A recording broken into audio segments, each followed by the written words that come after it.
여러분 안녕하십니까. 2019년 6월 13일 목요일 신문사설 비평을 시작하겠습니다. 먼저 한반도 비핵화 관련된 사설입니다. 조선일보는 북핵은 그대로 동맹만 흔들린 싱가포르 이후 1년, 중앙일보는 대화 모멘텀 살리려면 북한이 먼저 변해야 한다. 동아일보는 북이빨림 친서, 남 낭만적 평화론, 대화에 의한 대화 안 돼야 한다. 문화일보는 북핵 빼고 평화 외친 문 대통령 오슬로 연설 공허하다라는 제목의 사설에서 확고한 대북 제재와 강력한 동맹 체제를 축으로 북한 변화를 견인해야 한다. 매일경제신문은 재개된 트럼프, 김정은 친서 외교를 주목한다. 실무 접촉을 즉각 재개해야 한다. 이렇게 주장하고 있습니다. 한반도 비핵화를 위한 북미 협상의 관건은 빅딜을 할 수 있느냐 없느냐에 달려있죠. 이는 북미 간 신뢰와 믿음이 있어야 합니다. 그러나 그런 신뢰를 쌓지 못하고 있죠. 미국은 완전한 북핵 폐기를 전제로 제재 완화 입장입니다. 그러나 북한은 결코 이를 수용하지 않을 것입니다. 문제는 남한이 교착 상태에 빠진 북미 간 협상을 재개시킬 마땅한 수단이 없다는 점, 이것이 딜레마이긴 합니다. 결국 북미 간 대화를 촉구하는 수밖에 없습니다. 지속적으로. 그런 측면에서 매일경제사설이 성과 여부와 상관없이 가장 현실적인 즉각 실무 접촉을 실시하라라고 하는 주장이 가장 현실적인 사설의 내용이라고 할 수 있습니다. 언론 관련해서 문화일보는 기자 없는 기자회견 박상기 법무의 반언론 반민주 제목의 사설을 통해서 비판하고 있습니다. 기자들과 공방을 벌이더라도 장관이 기자 없는 상태에서 기자회견을 한 것은 잘못이죠. 기자들 공방을 벌이더라도 기자가 있는 곳에서 기자회견을 한 것이 맞다 이렇게 생각합니다. 아니면 뭐 보도자를 내고 말아야죠. 기자실 혼자 나가서 장관이 보도자를 읽는다라고 하는 것은 있을 수 없는 일입니다. 규제와 관련 산경신문은 신용카드 업계에 경쟁하지 말라는 게 보도책 될 수 있나라는 제목의 사설에서 금융감독원이 신용카드사들의 과도한 마케팅비 등 출혈 경쟁을 막겠다는 대책이 규제 일변도여서 반발하고 있다. 손익과 직결된 마케팅은 기업이 알아서 할 일이다. 정부가 개입하지 말라는 지금 주장을 하고 있습니다. 아무리 자본주의 시장이라고 하더라도 국가의 감독 기능을 배제할 수는 없는 것이죠. 헌법과 법률이 있는데 말이죠. 이 사설이 말한 것처럼 기업의 손익과 직결되기 때문에 정부나 감독 당국이 간섭해서는 안 된다라는 주장을 하고 있는데 이것이야말로 이익은 사유화하고 손실은 사유화하는 자본의 속내를 그대로 드러내는 것이 아닌가 이렇게 생각합니다. 탈원전 관련해서 조선일보는 원가 공개 비명 질렀다. 하루 만에 주저앉은 한전이라는 제목의 사설에서 원전 관련 단체의 탈원전 전문 운동가와 환경단체 활동가들 임명한 부분들을 비판하고 있습니다. 한국경신문은 전기요금 원가 공개 아닌 판매 시장 자유가 필요하다. 매일경제신문은 한전 오죽하면 원가 공개까지 들고 나왔겠나. 그러면서 이 탈원전 정책 때문에 대체 에너지 쪽으로 전환하고 그래서 전기 생산 비용이 늘어나고 한전은 적자를 보고 그래서 이 전기 가격은 인상하지 않고 전기료는 인상하지 않고 뭐 이러면서 한전이 원가 공개를 하려고 했다. 그런데 정부의 압력으로 쑥 들어갔다는 거죠. 비판하고 있습니다. 한전 수익성 문제를 탈원전으로 돌리는 것은 기만이죠. 공기업의 공공성을 수익으로만 판단할 수는 없습니다. 탈원전이나 환경운동가가 원전 관련 기관에 들어갔다고 하더라도 문재인 정부의 탈원전은 실질적인 탈원전 정책이 아니죠.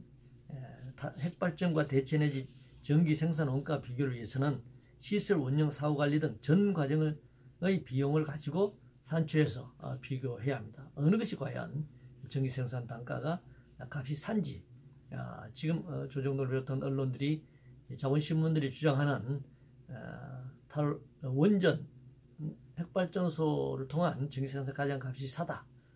전기 생산 단가가 싸다라고 하는 주장은 사실이 아닙니다. 그럼에도 불구하고 지속적으로 이런 주장을 지금 유포해 나가고 있는 것입니다.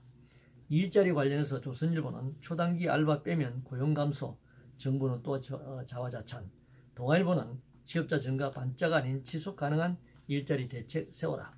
매일경제신문은 고용률 최고 그 이면을 보라 라는 제목의 사설에서 지난 5월 달 15-64세 사이의 고용률은 67.1%로 70%에 지금 육박하고 있는데 1989년 통계 작성 이후 최고치를 기록했다. 그런데 이건 거의 초단기 알바가 늘어난 거다 이렇게 비판하고 있습니다.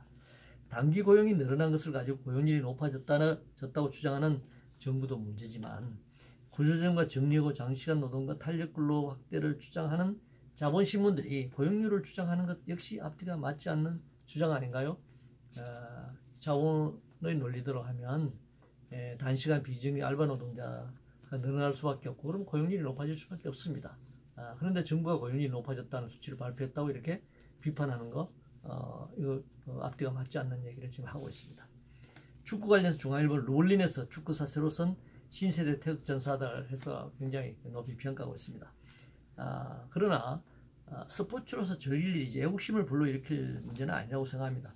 준우승, 우승할 때만 열광하지 말고 그렇지 않을 때도 관심을 가져야 하고 다른 스포츠도 언론이 균형 있게 보도하는 것이 필요하다고 생각합니다. 우승하거나 성적이 좋을 때만 이렇게 열광하고 보도하는 것이 아니라 성적이 나쁘더라도 또 비인기 종목이라도 스포츠 시간에 스포츠 선수들은 그 종목이 어떠하든 인기 종목이든 비인기 종목이든 아니면 성적이 좋아서 우승을 하든 안 하든 다 똑같이 땀 흘려 노력하지 않습니까? 그러면 같은 기준으로 보도하는 것이 맞다. 그래서 국민들이 다양한 분야에서 어떤 스포츠, 어떤 선수들이 땀을 흘리고 이런 운동을 하는지 아는 것이 필요하다. 국민의 알 권리 위해서 필요하다 생각합니다. 파업 관련해서 동아일보는 르노 삼성 파업 철회 회사 미래 외면한 노조 설당 없다 라면서 파업 철회된 부분 그동안 수차례 르노 삼성 노조의 파업을 공격했잖아요. 그런데 목적을 달성한 거죠. 자본신문들이 벌떼처럼 달려들어 파업을 공격하더니 결과적으로 성공했네요. 그런데 회사를 미래를 외면한 노조였다. 그래서 설당을 잃었다 이렇게 주장하고 있는데 노동자나 노조를 외면해도 그러면 회사는 설당이 있는지 되묻고 싶어요. 회사만 있으면 되는가? 노동자가 없어도 되는지 노조가 없어도 되는지 묻고 싶습니다. 이주노동자 관련 한국경신문은 한국은 봉 자초하는 외국인 근로자 제도 전면 손질해야 한다라는 제목의 사설에서 생산성 떨어지는데 내국인 임금 플러스 숙식 제공까지 하고 있다. 일손 부족, 중소기업 약점 잡아 태업, 꾀병 부리는 사례도 많다. 일본처럼 단기간 내 근무처 변경을 방지할 필요가 있다 이렇게 주장하고 있습니다. 이주노동자를 필요로 해서 입국을 허용했으면 노동자로서 권리를 보장하는 것은 당연한 일이라고 생각합니다. 차별을 금지하고 노동상권을 당연히 보장해야죠. 우리나라 노동자들도 해외에 수십만 명이 이주노동자로 나가 있지 않습니까?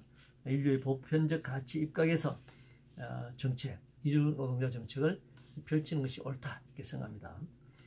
대통령 친인척 관련해서 문화일보는 대통령 외손자 자료 국회 제출, 감사 전말 국정조사해야 한다 이렇게 공격하고 있습니다. 자유한국당 의원이 이제 대통령을 고발하는 상황까지 가 있죠. 개인정보 보호와 관련해서는 법을 위반하면서까지 자료를 제공해서는 안 되겠지만 그러나 대통령 친인척에 대한 국민의 알 권리 차원에서 청와대는 분명하게 국민들에게 설명하든 아니면 공개할 수 없는 해명하든 말을 해야 되는 것이죠. 그냥 뭉개고 있어서는 될 문제가 아니다 이렇게 생각합니다. 이상으로 2019년 6월 13일 목요일 신문사설 비평을 모두 마치겠습니다.